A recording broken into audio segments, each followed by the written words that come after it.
Now, one thing I'll tell you is you tend to stand over your driver a lot longer than any other club. Really? By like significant Really? time, yeah. Interesting. Jeez. And again, the point of this exercise, to clarify, is it's to basically go to the opposite extreme, right? Where it's like really a limited amount of time. So when we do this a couple times, you get back over, it's gonna feel like an eternity. Okay. Pretty good, yeah. That was insane. So we're gonna add one more layer to this kind of mentality portion. So we're legitimately working on our confidence in practice right now, which is really cool. Yeah. So we're bringing that weak crap out here. Come on. Ooh. I don't even need to see it. I know. I know. We'll see if we can implement that same feel.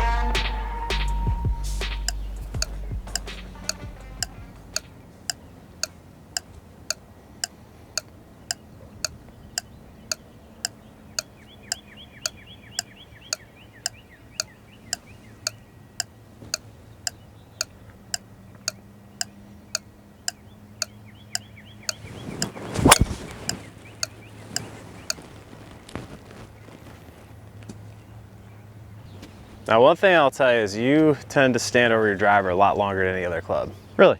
By like significant amount of time, yeah. Interesting. Okay, so we're really starting to work on some cool performance tactics for him. And the first thing I noticed, especially with the driver, which he talks about has always been kind of his worst thing. I mean, he mentioned, you know, in college he was not a good driver of the ball at all.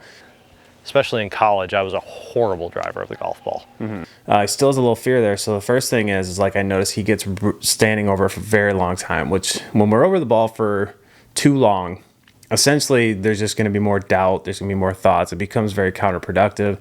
It can hurt rhythm. So I want to start working to speed him up, and I want to show him just the difference in this timing. So your irons have been counting your somewhere in the 9 to 10 second range, which is even a little more than I like, but I mean, that's just mainly because you do the rehearsal. Yep. 8 seconds to 9 seconds is kind of a hot spot, what I found, depending on who you are. But I count that from when the club sets right behind the ball to when it's in motion. Okay. So it's like 1,000, 2,000. Like I'm at like 6, so I just basically set up, settle the feet, look, back, and go. Okay. Like your driver, you're like 15 or 16. Like really? You're over for quite the amount of time. Interesting. So here's a little exercise too to kind of just tighten the timing up, because it's not like I want you to go faster, just eliminating some stuff. Sure. You know, so there's just not so much time between here and when we pull the trigger. So what I'm gonna have you do is I'm gonna see if you can get up and hit this thing like from the walk-in in under 8 seconds. All right. So let me get my stopwatch out. Okay, you ready? Yeah. All right, go. 4 seconds. Oh Lord. 7.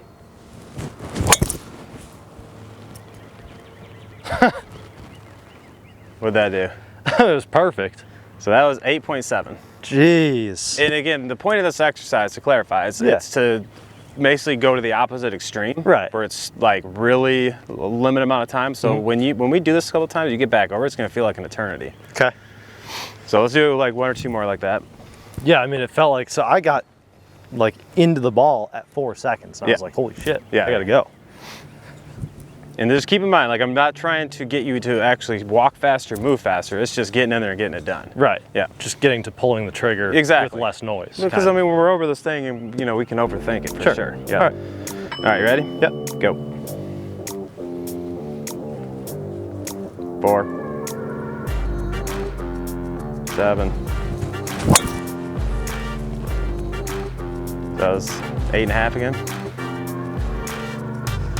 It's funny because it feels like there's so much less time from when I get to the ball to hit it than when I start the walk, but it's about the same. Yeah. And like, I know that I spend more time over the ball than I should, but I've always had a problem getting to pulling the trigger, but it's almost like having that, almost a little bit of pressure to do it, like forces my brain to just make it happen. Yeah. Which is kind of neat. Yeah.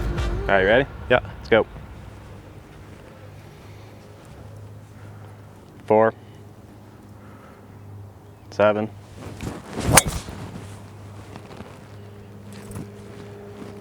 Okay, it's about the same every time, 8.5. Yeah. Okay, so now what I'm having you do is just walk in, and And we're just, from now, when the club sets behind the ground, we're going to see if we can get it in the air under 8. From when it sets to the ground? Yeah, so now I'm going to start the clock. Instead of on your first step, I'm going to start it right here. Okay. All right.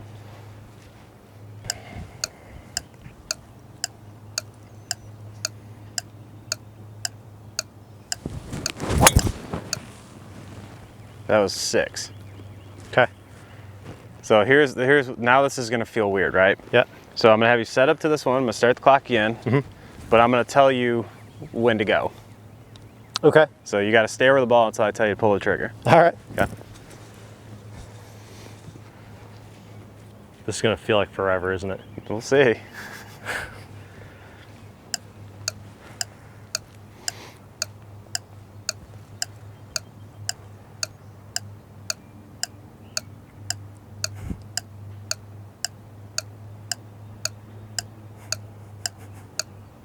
Okay.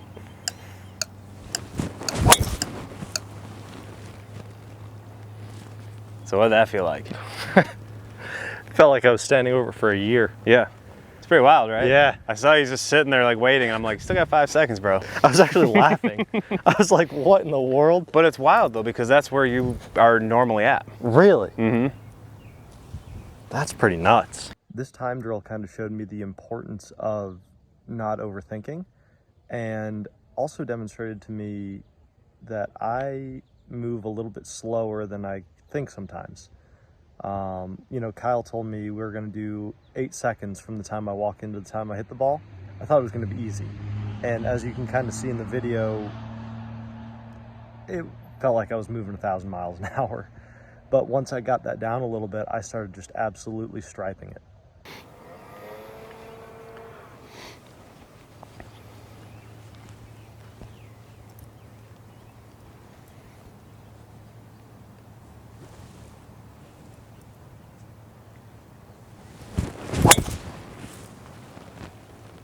Yeah, so it was like 9. So the big thing that it felt like is I just didn't give myself time to sit there and think in between the rehearsal and the swing. Mm-hmm. Like I finished the rehearsal, I got back, I got settled, and I went. It's kind of like your trigger. Kinda, yeah. I like that. So this is just a really cool exercise, and it's crazy how fast this changes the timing. And again, there is an optimal timing, because if we go too fast, then essentially you're going to be out of rhythm, you're going to get jerky, you know, tense, whatever. It's that, you know, that's not going to be good either. But if we're over for too long, which is the majority of people who err on this side, essentially it's just, you know, we start thinking about a bunch of stuff, we start forgetting about what we're thinking and so forth. So this exercise is really, really good for him to get him moving and just trusting what he's doing. Well, the crazy thing with that exercise is just how fast it like speeds you up. Yeah, no, I mean, because we want rhythm in everything we do. From how we walk in, we want to be on a rhythm. From how we set up and get here. So if we get stuck over, and again, I don't mind that at all. That might put you a little over that kind of our hypothetical like good timing. right.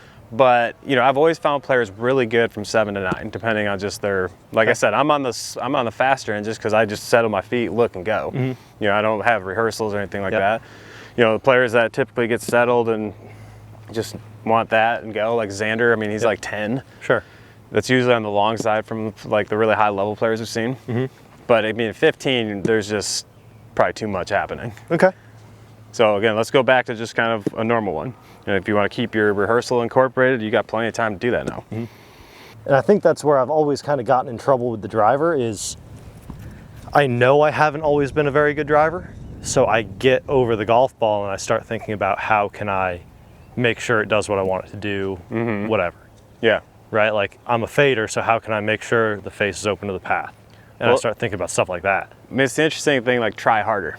Right. You know, like over trying and overthinking is kind of the worst things in golf. Yeah, for sure. Know? So it's like, oh, I'm not the best driver, so now you need to put more thought into this. It usually can go right, which is why we're trying to clear as much thought as possible. Right. And just stick to something you know you can commit to hit it. Yeah. I know if I'm here, I'm good. Yeah. And that's what that last one felt like. Yeah, and that's why we don't need all that time. Yeah. Because you've done all of it before. We've picked our line, we've visualized it, we've rehearsed it. Now it's just like, just remember it and go. Yep.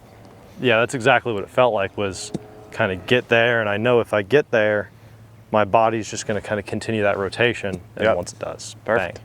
All right, let's get it again.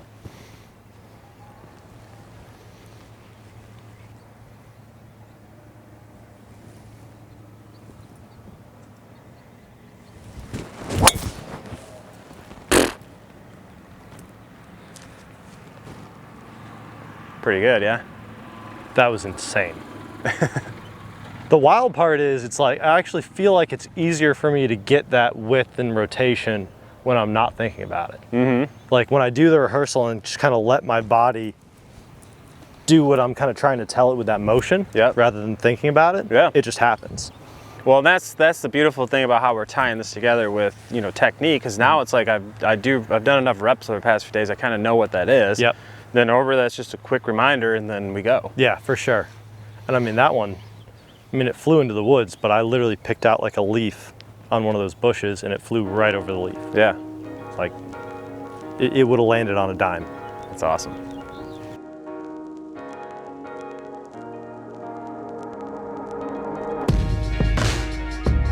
So thank you for watching another episode of Quest to be the Best. And again, make sure to go back and watch the other series if you haven't yet. And make sure to subscribe if you're enjoying this show, because we got more and more episodes coming out with new players, new mental golf types, and just kind of keep showing you how powerful this stuff truly is to master. So thank you again. We'll see you in the next episode.